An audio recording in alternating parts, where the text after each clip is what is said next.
ओम श्री गणेशाय नमः। हरे कृष्ण। आज का दिन है विघ्नों के विनाशक, मंगल के दाता श्री गणेश जी और संकट हरणी चौथ माता की आराधना के लिए अत्यंत शुभ। भादो मास के कृष्ण पक्ष की चतुर्थी को जो भी भक्त व्रत रखकर कथा सुनता है, उसके जीवन के संकट स्वयं गणपति बप्पा हर लेते हैं और चौथ माता उसके परिवार को अखंड सौभाग्य का आशीर्वाद देती हैं। आइए हम सभी अपनी आंखें बंद कर एकाग्र मन से ध्यान करें। सिंहासन पर विराजमान गजमुख राजाधिराज, एक दंत, कर में मोदक, वरद मुद्रा से आशीष देते, चरणों में बैठी है संकट निवारणी चौथ माता। माथे पर चंद्रमा सा तेज, मुख पर करुणा की झलक। और श्रद्धा पूर्वक प्रार्थना करें, हे गणपति बप्पा, हे चौथ माता, हम सब के जीवन से दुख और विघ्नों के बादल हटाओ, सुख, शांति और समृद्धि का सूरज उदित करो। प्रिय श्रोताओं, अब मन में ये विश्वास रखकर कथा का पूर्ण श्रवण करें कि आज के इस मंगल अवसर पर आपके जीवन में भी कोई ना कोई चमत्कार अवश्य घटेगा। सभी प्रेम से बोलिए, विघ्नहर्ता गणेश भगवान की जय, चौथ माई की जय। भादो मास कृष्ण पक्ष की संकष्टी चतुर्थी व्रत की पौराणिक कथा के अनुसार एक बार देवी पार्वती जी ने भगवान गणेश जी से पूछा कि हे पुत्र, भादो कृष्ण चतुर्थी को संकट नाशक चतुर्थी कहा गया है, इसलिए उस दिन का व्रत किस प्रकार किया जाता है, मुझे समझाकर कहिए। तब गणेश जी ने कहा, हे माते, भादो कृष्ण चतुर्थी सभी संकटों की नाशक, विविध फलदायक और संपूर्ण सिद्धियों को देने वाली है। पूर्व वर्णित विधि से ही पूजा करनी चाहिए। हे देवी, इस व्रत में आहार संबंधी कुछ विशेषताएं हैं, उन्हें बतला रहा हूँ।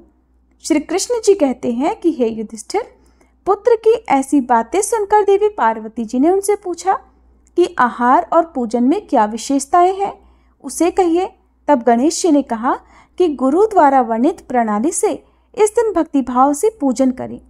12 महीनों में अलग अलग नामों से गणेश जी की पूजा करनी चाहिए। विनायक, एकदंत, कृष्णपिंग, गजानन, लंबोदर, भालचंद्र, हेरंब, विकट, वक्रतुंड, आखुरत, विघ्नराज और गणाधिप, इन 12 नामों से व्रती को गणेश जी की पूजा करनी चाहिए। अलग अलग महीनों में क्रमशः एक एक नामों से पूजा करें। चतुर्थी के दिन प्रातः नित्य कर्म से निवृत्त होकर व्रत का संकल्प लें। इसके बाद रात्रि में पूजन और कथा का श्रवण करें। पूर्व समय में नल नामक एक पुण्यात्मा और यशस्वी राजा हुए। उनकी रूपशालिनी रानी दमयंती नाम से प्रसिद्ध थी। एक बार उन्हें शापग्रस्त होकर राज्य से विमुख होना पड़ा और रानी के वियोग में कष्ट सहना पड़ा। तब उनकी रानी दमयंती ने इस सर्वोत्तम व्रत को किया। देवी पार्वती जी ने पूछा, हे पुत्र, दमयंती ने किस विधि से इस व्रत को किया और किस प्रकार व्रत के प्रभाव से 3 महीने के अंदर ही उन्हें अपने पति से मिलने का सहयोग प्राप्त हुआ? इन सब बातों को आप बतलाइए। भगवान श्री कृष्ण ने धर्मराज युधिष्ठिर से कहा, हे युधिष्ठिर, देवी पार्वती जी के ऐसा पूछने पर बुद्धि के भंडार गणेश जी ने जैसा उत्तर दिया उसे मैं कह रहा हूँ, आप भी सुनिए। श्री गणेश जी कहते हैं, हे माते, राजा नल को बड़ी बड़ी विपदाओं का सामना करना पड़ा। हाथी खाने से हाथी और घुड़साल से घोड़ों का अपहरण हो गया। डाकुओं ने सारा राजकोष लूट लिया और अग्नि की लपटों में घिरकर उनका माल भस्म हो गया। राज्य को नष्ट करने वाले मंत्री लोगों ने भी उनका साथ छोड़ दिया। राजा जुए में सब कुछ गंवा बैठे। उनकी राजधानी भी उनके हाथ से निकल गई। सभी ओर से निराश और असहाय होकर राजा नल वन में चले गए। वन में रहते समय उन्हें रानी दमयंती के साथ अनेक कष्ट झेलने पड़े। इतना होते हुए भी उनका रानी से वियोग हो गया। इसके बाद राजा किसी नगर में साइस का काम करने लगे, रानी किसी दूसरे नगर में रहने लगी और राजकुमार भी कहीं अन्यत्र नौकरी करने लगा। जो लोग किसी समय राजा, रानी, राजपुत्र कहे जाते थे, वे ही सब अब भिक्षा मांगने लगे। तरह तरह के रोगों से पीड़ित होकर एक दूसरे से विलग होकर कर्मफल को भोगते हुए वे किसी तरह अपने दिन बिताने लगे। एक समय की बात है कि वन में भटकते हुए दमयंती ने महर्षि शरभंग के दर्शन किए। उन्होंने उनके पैरों पर नतमस्तक होकर हाथ जोड़कर कहा। दमयंती ने पूछा, हे ऋषिराज, मेरा अपने पति से कब मिलन होगा? किस उपाय से मुझे हाथी घोड़ों से युक्त घनी आबादी वाली नगरी मिलेगी? मेरा भाग्य कब लौटेगा? हे मुनिवर, आप निश्चिंत रूप से बतलाइए। श्री गणेश जी कहते हैं कि दमयंती का ये उत्तम प्रश्न सुनकर शरभंग मुनि ने कहा, हे दमयंती, मैं तुम्हारे कल्याण की बात बता रहा हूँ, सुनो। इससे घोर संकट का नाश होता है। ये सब कामनाओं को पूर्ण करने वाला और शुभदायक है। भादो मास की कृष्ण चतुर्थी संकट नाशन कही जाती है। इस प्रकार नर नारियों को एकदंत गजानन की पूजा करनी चाहिए। विधिवत व्रत और पूजन करने से ही हे रानी, तुम्हारी संपूर्ण इच्छाएं पूरी हो जाएंगी और 7 महीने के अंदर ही तुम्हारा पति से भी मिलन होगा। ये बात मैं निश्चय पूर्वक कहता हूँ। गणेश जी कहते हैं कि शरभंग मुनि से ऐसा आदेश पाकर रानी दमयंती ने भादो की संकटनाशिनी चतुर्थी व्रत प्रारंभ किया और तभी से बराबर प्रतिमास गणेश जी का पूजन करने लगी। 7 ही महीनों में हे राजन, इस उत्तम व्रत को करने से उसे पति, राज्य, पुत्र और पूर्वकालीन वैभव आदि की पुनः प्राप्ति हो गई। भगवान श्री कृष्ण कहते हैं, हे प्रथापुत्र युधिष्ठिर, इस प्रकार इस व्रत को करने से आपको भी राज्य की प्राप्ति होगी और आपके सभी शत्रुओं का नाश होगा, यह निश्चय है। हे राजन, इस प्रकार मैंने सभी व्रतों में उत्तम व्रत का वर्णन किया। ये सब कष्टों का नाश करता हुआ आपके भाग्य की वृद्धि करेगा। कथा समाप्त। प्रेम से बोलिए विघ्नहर्ता भगवान श्री गणेश की जय। माता पार्वती की जय। प्रिय श्रोताओं, चौथ माता की कहानी सुनाने से पहले आपको बताते हैं कि चौथ माता प्रकट कैसे हुई थी। चौथ माता का व्रत संतान और पति की लंबी आयु की कामना से किया जाता है। मान्यता है कि सवाई माधोपुर में चौथ माता ने यहाँ के राजा को दर्शन दिए थे। कहते हैं कि इस मंदिर की स्थापना राजा भीम सिंह ने कराई थी। लोक मान्यताएं हैं कि देवी चौथ माता ने स्वप्न में राजा भीम सिंह चौहान को दर्शन देकर यहाँ अपना मंदिर बनवाने का आदेश दिया था। राजा एक बार बरवाड़ा से संध्या के समय शिकार पर निकल रहे थे। तभी उनकी पत्नी रत्नावली ने उन्हें टोका, लेकिन भीम सिंह ने ये कहकर उनकी बात को टाल दिया कि चौहान एक बार सवार होने के बाद शिकार करके ही नीचे उतरते हैं। इस तरह अपनी रानी की बात को अनसुना करके राजा भीम सिंह अपने कुछ सैनिकों के साथ घनघोर जंगलों की तरफ चले गए। राजा रानी के मना करने के बाद भी शिकार को चले गए। शाम ढलने पर उन्होंने वहां एक हिरन देखा। सभी उस हिरन का पीछा करने लगे। थोड़ी ही देर में रात हो गई। रात होने के बावजूद भी भीम सिंह उस हिरन का पीछा करते रहे। धीरे धीरे वह हिरन भीम सिंह की नज़रों से ओझल हो गया और तब तक राजा के साथ सैनिक भी रास्ता भटक चुके थे। राजा अब सैनिकों से बिछुड़ चुका था। अकेले में राजा विचलित हो गया। अब उससे भटकते भटकते बहुत जोर से भूख और प्यास लगने लगी। प्यास के मारे उसका गला सूखने लगा। उसने इधर उधर पानी की तलाश की, लेकिन पीने को पानी नहीं मिला, जिससे वह प्यास से मूर्छित होकर जंगल में ही गिर पड़े। तब मूर्छित अवस्था में भीम सिंह को पचाला तलहटी में चौथ माता की प्रतिमा दिखने लगी।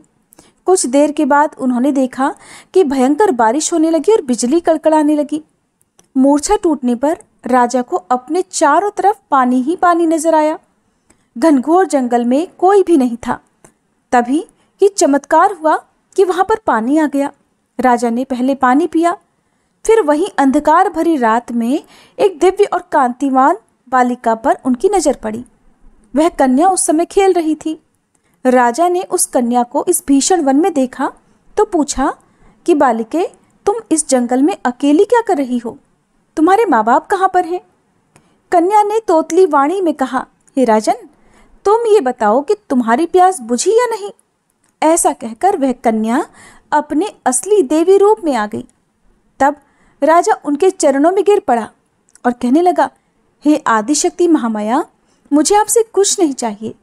अगर आप मुझ पर प्रसन्न हैं तो हमारे प्रांत में ही हमेशा निवास करे। तब तथास्तु कहकर वह देवी अदृश्य हो गई। राजा को उनकी जगह पर वहां चौथ माता की एक प्रतिमा मिली। उसी चौथ माता की प्रतिमा को लेकर राजा बरवाड़ा की ओर लौट पड़ा। बरवाड़ा पहुंचते ही राजा ने राज्य में पूरा हाल कह सुनाया। तब पुरोहितों की सलाह पर संवत 1451 में बरवाड़ा की पहाड़ की चोटी पर माघ कृष्ण चतुर्थी को विधि विधान से उस प्रतिमा को मंदिर में स्थापित कराया गया। ऐसा कहा जाता है कि तभी से आज तक इसी दिन यहाँ चौथ माता का मेला लगता है। संकष्टी चतुर्थी हो या करवा चौथ का व्रत हो, लोग भारी संख्या में यहाँ पर मंदिर में दर्शन करने के लिए आते हैं और भक्तों को चौथ माता पर पूरा विश्वास होता है। कहा जाता है कि ये मंदिर विशेष तौर पर विवाहित जोड़ों के लिए है। सुहागिन स्त्रियां करवा चौथ के त्योहार के अवसर पर यहाँ अपने सुहाग की रक्षा के लिए प्रार्थना करती हैं। ऐसी मान्यता है कि चौथ माता देवी गौरी का ही एक रूप है और इनकी पूजा करने से अखंड सौभाग्य का वरदान तो मिलता ही है, साथ ही दाम्पत्य जीवन में भी सुख बढ़ता है और परिवार के सभी सदस्य भी सुखी और निरोगी रहते हैं। संतान की उम्र लंबी होती है और चौथ माता की कृपा से परिवार में कभी कोई विपत्ति नहीं आती। अब सुनिए चौथ माता की कथा। प्राचीन कथा के अनुसार एक बार एक सेठ सेठानी थे। उनके एक बेटा और बहू भी थे। बहू सबको भोजन कराकर फिर स्वयं भोजन करा करती। उनकी एक पड़ोसन ऐसी भी थी जो रोज बहू से पूछती कि बहू आज क्या बनाया खाया है। बहू कहती ठंडो बासी। एक दिन उसके पति ने ऐसा सुनकर विचार किया कि आज तो पकवान बनाए जाएं, फिर देखें मेरी पत्नी क्या कहती है। उसने तरह तरह के पकवान बनवाए और घर के सभी लोगों ने एक साथ बैठकर भोजन किया। आज भी पड़ोसन ने पूछा तो बहू ने वही कहा, ठंडो बासी। सेठ के लड़के ने सोचा हो ना हो कोई बात जरूर है जिस कारण मेरी पत्नी ऐसा कहती है। फिर उसने अपनी पत्नी से पूछा, तुम रोज ठंडो बासी खाया ऐसा क्यों कहती हो, जबकि हम सब ने तो एक साथ बैठकर कई तरह के पकवान खाए थे। तब उसकी पत्नी बोली, हम सब जो खा रहे हैं वह हमारे बाप दादाओं की कमाई है। जिस दिन आप कमा कर लाओगे उस दिन मैं समझूंगी कि हम ताजा भोजन कर रहे हैं। सेठ के लड़के ने इस बात पर खूब विचार किया। फिर एक दिन अपनी माँ से बोला, माँ मैं एक बड़े शहर में पैसे कमाने जा रहा हूँ। माँ बोली, बेटा हमारे पास तो इतना धन है कि खाए नहीं खाया जाएगा। माँ के मना करने पर भी बेटे ने खुद कमाने का निश्चय कर लिया और जाते समय अपनी पत्नी से बोला कि मैं जब तक कमाकर बहुत सारा धन लेकर वापस ना लौट आऊं, तुम चूल्हे की आग मत बुझने देना। और फिर एक दिन चूल्हे की आग बुझ गई। तब वह मनी मन घबराने लगी, कहीं मेरे पति पर कोई संकट तो नहीं आ पड़ा। जल्दी से पड़ोस में से आग लाकर चूल्हे में रख दूं, ऐसा सोचकर वह पड़ोस में गई। वहां पड़ोसन चौथ माता का व्रत पूजन कर रही थी। पड़ोसन ने कहा, बहन थोड़ी देर में आकर ले जाना। बहू ने पड़ोसन से पूछा कि आप ये व्रत क्यों करती हो, इससे क्या मिलता है। पड़ोसन बोली, चौथ माता के इस व्रत को करने से अन्न लक्ष्मी मिले और अपनी मनोकामना भी पूरी होती है। अब बहू भी चौथ माता का व्रत करने लगी। दीवार पर चौथ माता बनाई और उस दिन घी गुड़ का चूरमा बनाकर रात को चंद्रमा को अर्घ्य देकर भोजन करती। ऐसा करते करते उसे बहुत दिन बीत गए। उधर चौथ माता ने बहू के पति को सपने में दर्शन दिए कि साहूकार के बेटे तू जाग रहा है कि सो रहा है, तेरी पत्नी तुझे बहुत याद कर रही है, जा घर जा और उसकी चिंता मिटा। तो दुकान खोलकर कंकु केशर का पगलिया बना के बैठ जाना, आज तेरा सारा हिसाब किताब चुकता हो जाएगा। अब तो चौथ माता ने जैसा कहा था वैसा ही हुआ। उसने घर जाने की तैयारी की और गाड़ी भरकर धन दौलत लेकर चल पड़ा। रास्ते में एक बड़ा सा काला नाग फन फैलाए बैठ गया और बोला, आज तो मैं तुझे डसूंगा, छोड़ूंगा नहीं, तेरी उम्र पूरी हो गई है। सेठ का लड़का बोला, आज चौथ माता ने मुझे सपना दिया तो मैं अपनी पत्नी से मिलने घर जा रहा हूँ। वहाँ मेरी पत्नी मेरा इंतजार कर रही होगी, बहुत चिंता कर रही होगी। मैं उससे मिलकर जरूर वापस आऊँगा, तब तुम मुझे डस लेना। नाग बोला, तुम अगर शपथ लेकर जाओ तो ही मैं तुम्हें जाने दूंगा, अगर तुम लौट कर नहीं आए तो मैं तुम्हारे घर पर आकर ही तुम्हें डस लूँगा। इस प्रकार साहूकार का वह बेटा सांप को वचन देकर अपने घर पहुंच गया। वहां सभी से हंसी खुशी से मिला और भोजन करके फिर एक कोने में उदास होकर बैठ गया। उसकी पत्नी ने उदासी का कारण पूछा तो पति ने काले नाग वाली बात बताते हुए कहा, अगर मैं उसके पास नहीं जाऊंगा तो वो घर आकर ही मुझे डस लेगा। पत्नी बहुत चतुर थी, बोली, आप घबराओ नहीं, लेट जाओ, मैं एक उपाय करती हूँ। पत्नी ने कमरे की 7 पैड़ी धोई। पहली पैड़ी पर रेत, दूसरी पर इत्र, तीसरी पर गुलाल फूल, चौथी पर कंकु केशर, 5वीं पर लड्डू पेड़ा, 6ठी पर गादी गलीचा और 7वीं पैड़ी पर दूध से भरकर कटोरा रख दिया। इस प्रकार वह 7 ही पैड़ी सजाकर बैठ गई। आधी रात होते ही वह नाग आकर पैड़ी चढ़ने लगा। पहली पैड़ी पर रेत में लौट गया और कहने लगा, सेठ की बहू ने आराम तो बहुत दिया, लेकिन क्या करूं, वचन से बंधकर यहाँ आया हूं, इसलिए डसूंगा तो मैं जरूर। इस प्रकार 7 ही पैड़ियों पर वह नाग आराम करता हुआ और कहता कि डसूंगा जरूर कमरे में जाने ही वाला था कि चौथ माता ने विचार किया कि अगर मैं इसे नहीं बचाऊंगी तो संसार में धर्म कर्म और व्रत पूजन फिर कौन मानेगा। अब तो गणेश जी, चंद्रमा जी और चौथ माता ने साहूकार के बेटे को बचाने का विचार किया। चंद्रमा जी ने उजाला कर दिया, चौथ माता ढाल बन गई और गणेश जी ने तलवार लेकर नाग को मार दिया और ढाल से ढक दिया। बहू भी थकी हारी सो गई। दिन हुआ तो लोग बेटे से मिलने आए, परंतु बेटा बहू तो उठे ही नहीं थे। बहुत देर हो गई तो माँ उन्हें उठाने के लिए गई। माँ ने 7 पैड़ियों पर जो कुछ देखा तो बहुत घबराई और जोर से बेटे बहू को आवाज़ लगाई। बेटा बहू उठे तो देखा कि एक ढाल तलवार वहाँ पड़ी है। अब ढाल उठाई तो वही काला नाग मरा हुआ पड़ा है। बेटा बहू ने सोचा कि आज तो धर्म कर्म ही आड़े आए, जब भगवान श्री गणेश और चौथ माता ने हमारी रक्षा की। हे चौथ माता, आपने जैसे सेठ के बेटे बहू की रक्षा की, वैसे सब की रक्षा करना। प्रेम से बोलिए चौथ माता की जय। जय गणपति सद्गुण सदन, कविवर बदन कृपाल, विघ्न हरण मंगल करण, जय जय गिरजालाल। जय जय जय गणपति गणराजू, मंगल भरण करण शुभ काजू। जय गज बदन सदन सुखदाता, विश्व विनायका बुद्धि विधाता। वक्र तुंड शुचि शुंड सुहावना, तिलक त्रिपुंड भाल मन भावना। राजत मणि मुक्तन उर्माला, स्वर्ण मुकुट शिर नयन विशाला। पुस्तक पाणि कुठार त्रिशूलम, मोदक भोग सुगंधित फूलम। सुंदर पीतांबर तन साजित, चरण पादुका मुनि मन राजित। धनि शिव सुवन षडानन भ्राता, गौरी लालन विश्व विख्याता।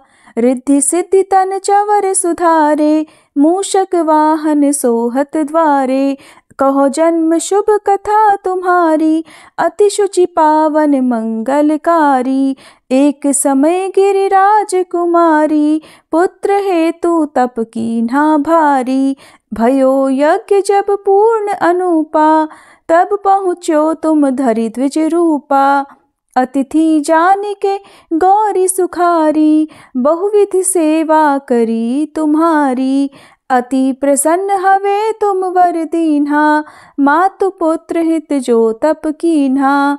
मिलहि पुत्र तुही बुद्धि विशाला, बिना गर्भ धारण यही काला।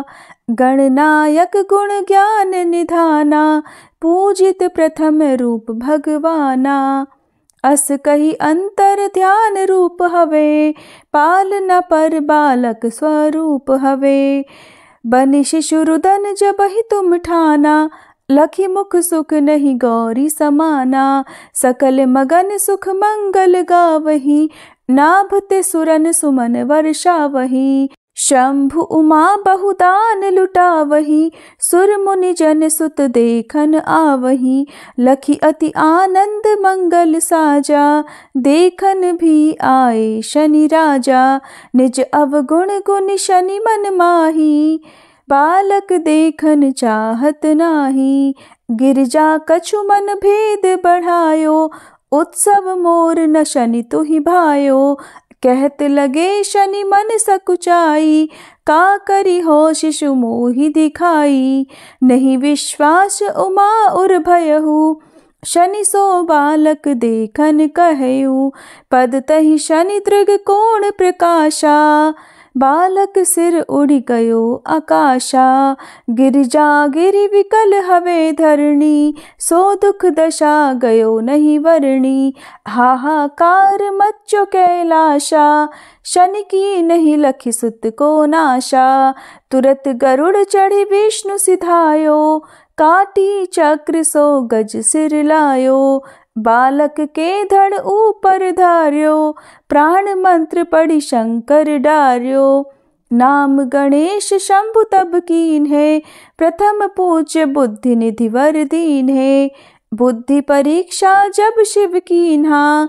पृथ्वी कर प्रदक्षिणा लीन्हा, चले षडानन भरमि भुलाई। रचे बैठ तुम बुद्धि उपाई, चरण मातु पितु के धर लीन्हे। तिनके साथ प्रदक्षिणा कीन्हे, धनी गणेश कहे शिव हिय हर्षे। नभते सुरत सुमन बहु बरसे, तुम्हारी महिमा बुद्धि बढ़ाई। शेष सहस मुख सके ना गाई, मैं मतहीन मलिन दुखारी। करहूँ कौन विधि विनय तुम्हारी, भजत राम सुंदर प्रभुदासा। जग प्रयाग ककरा दुर्वासा, अब प्रभु दया दीना पर कीजे। अपनी शक्ति भक्ति कुछ दीजे। श्री गणेश यह चालीसा पाठ करे कर ध्यान। नित नव मंगल ग्रह बसे लहे जगत सन्मान। संबंध अपने सहस्त्र दश ऋषि पंचमी दिनेश। पूर्ण चालीसा भयो मंगल मूर्ति गणेश। जय गणेश जय गणेश जय गणेश देवा। माता जाकी पार्वती पिता महादेवा। जय गणेश जय गणेश जय गणेश देवा। माता जाकी पार्वती पिता महादेवा। एक दंत दयावंत चार भुजाधारी, माथे सिंदूर सोहे मूस की सवारी। जय गणेश जय गणेश जय गणेश देवा। माता जाकी पार्वती पिता महादेवा। पान चढ़े फूल चढ़े और चढ़े मेवा, लड्डुअन का भोग लगे संत करे सेवा। जय गणेश जय गणेश जय गणेश देवा। माता जाकी पार्वती पिता महादेवा। अंधन को आँख देत कोढ़िन को काया, बांझन को पुत्र देत निर्धन को माया। जय गणेश जय गणेश जय गणेश देवा। माता जाकी पार्वती पिता महादेवा। सूर्य श्याम शरण आए सफल की जय सेवा, माता जाकी पार्वती पिता महादेवा। जय गणेश जय गणेश जय गणेश देवा। माता जाकी पार्वती पिता महादेवा। दीनन की लाज रखो शंभु सुतकारी, कामना को पूर्ण करो जाऊं बलिहारी। जय गणेश जय गणेश जय गणेश देवा। माता जाकी पार्वती पिता महादेवा। जय गणेश जय गणेश जय गणेश देवा। माता जाकी पार्वती पिता महादेवा। सभी प्रेम से बोलिए गौरी गणेश की जय। चौथ माई की जय।